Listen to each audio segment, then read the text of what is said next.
Thank you, Speaker. Speaker, as a member of the Minns government, I'm acutely aware of the critical housing shortage facing New South Wales residents, and I recognise the imperative to provide affordable housing options throughout Sydney. However, Western Sydney has done more than its fair share and cannot continue with unsupported urban sprawl. Indeed, the only reason I'm standing before you today in this chamber is because of the failure of the previous government to provide necessary infrastructure to support the extraordinary population growth. The delivery of housing in the Northwest Growth Area, and in particular the electorate of Riverstone, has been nothing short of calamitous. For 12 years, the previous government presided over a population explosion in the Riverstone electorate without schools, roads, hospitals or other infrastructure to support this growth. 12 years with nothing but population growth, turning the suburban dream into a nightmare. While the Liberal opposition continues to play politics, I will continue to advocate for the needs of Riverstone. It's my responsibility to be the voice of my community.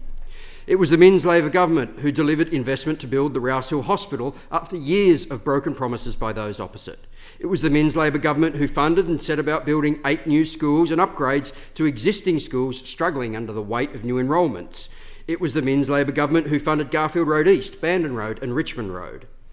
The rebalancing of housing targets announced on 29th of May 2024 aimed to increase housing around established infrastructure in places connected to work and transport, and in communities that already have amenities to support the growth. This is not the case in Stanhope Gardens and Glenwood. The previous government failed to lay the foundations. They starved the region of infrastructure, and this damage must be repaired before we can consider the ambitious targets proposed in these 2 suburbs. The midpoint between these suburbs is quite literally the neck of the funnel for both Windsor Road and the Metro. Currently, other suburbs feeding into that tunnel to the north have a combined population of roughly 160,000 residents, and this is projected to grow to over 300,000 by 2041. I reiterate, our community will always be willing to do our fair share to address the housing crisis, but a failure by the previous Liberal government to deliver infrastructure to the growth area has crippled my community. Windsor Road flows like a glacier every day of the week because of the massive influx of residents from suburbs like north of Kellyville Station, forced to use their cars due to the unconnected nature of public transport options. For many residents, simply getting onto Windsor Road from connecting roads all the way from Stanhope to Box Hill can take in excess of 30 minutes. Roads like Newbury Avenue, Merryville Road, Sanctuary Drive, Schofields Road and every other feeder road to Boundary Road push thousands of cars onto Windsor Road every day.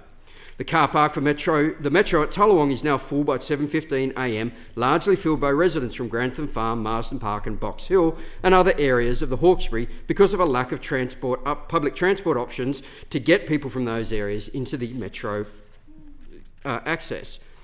Rouse Hill Station doesn't have any parking at all, and the car park at Kellyville is typically full by 8:30 a.m.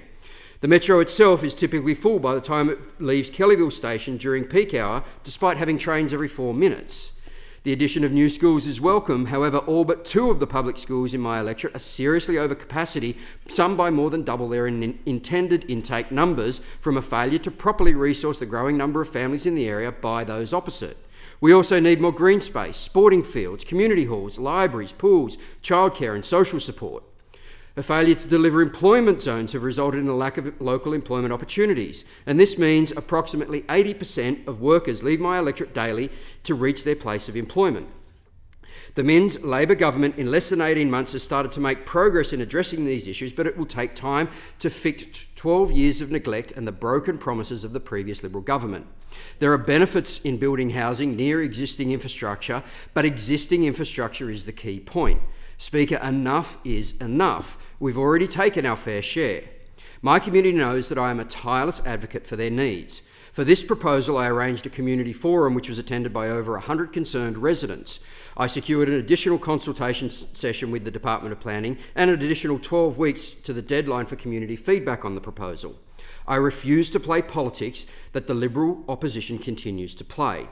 My commitment to the people of the electorate is that I will continue to work hard to clean up the mess of the previous Liberal government and deliver the best possible outcome for my community.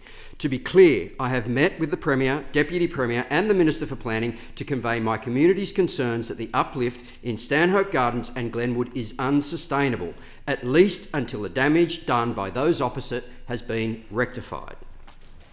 I thank the member, and